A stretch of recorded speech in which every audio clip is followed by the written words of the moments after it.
Bien sûr, il y a aussi, Pauline Simonet, elle est partie, mais Jérôme Pellistrandi, vous voulez en parler, il y a Jean-Claude Beaujour, merci d'être resté avec nous, vous êtes avocat et vice-président du think tank France-Amérique, Hélène Kuntz, professeure à l'INSEC, et Douglas Yates. 3 aux États-Unis. Si. Il y a Executive Order, c'est comme ça qu'il a fonctionné. Obama, pendant les 2 dernières années de son premier mandat.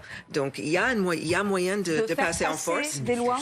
Oui, tout à fait, mais c'est pas très bien vu parce que ça sonne manque de compromis. Après, s'il perd le Sénat aussi, ça se complique. Parce que là, le Sénat, c'est la chambre qui vote les budgets militaires, qui prend des décisions de politique étrangère. S'il perd la chambre et le Sénat, il y aura quand même une semi-paralysie qui a été expérimentée par, vous l'avez dit, Barack Obama, Trump et quasiment tous les autres. La situation aujourd'hui est figée. Et pardonnez-moi, mais c'était justement pas encore garanti dans la Constitution.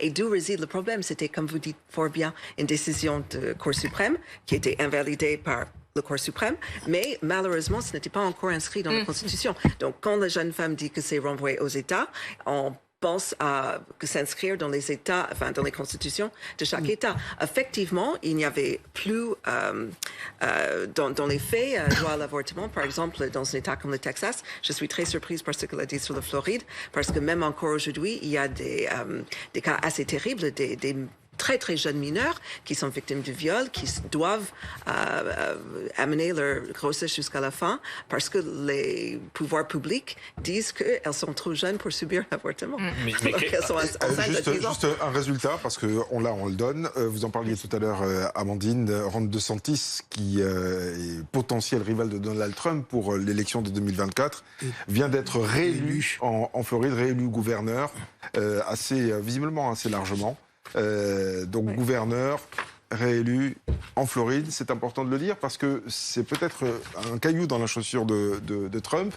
Et puis, c'est peu de le dire. Même si c'est pas une surprise. Même si c'est pas vraiment une surprise. Ça, c'était acquis quand même, oui. Mais oui, l'inverse aurait été quand même une surprise et peut-être un boulevard pour Donald Trump.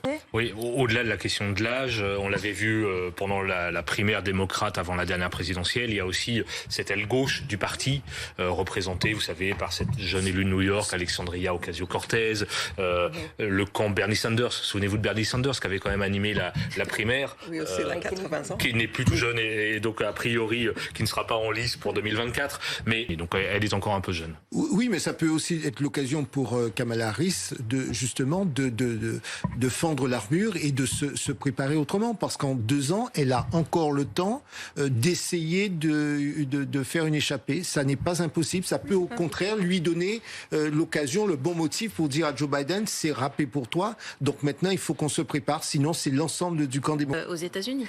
Mais quand on parle de ce problème de démocratie, le problème en est là. C'est-à-dire, on a des gens qui veulent se porter candidat. Alors, ils veulent être élus, mais dans un système dans lequel ils ne croient pas. Et c'est très dangereux parce que, par exemple, dans le Michigan, il y avait une offre où l'un des candidats a dit, de toute façon, si moi je gagne, les élections seront des élections républicaines à tout jamais. Et ça sonne terriblement totalitaire dans les oreilles de certains. Quand c'est républicain, il n'y a pas de fraude, et quand c'est démocrate, il y a de la fraude. Sur le même bulletin. Sur le même bulletin, posé dans la même urne en même temps.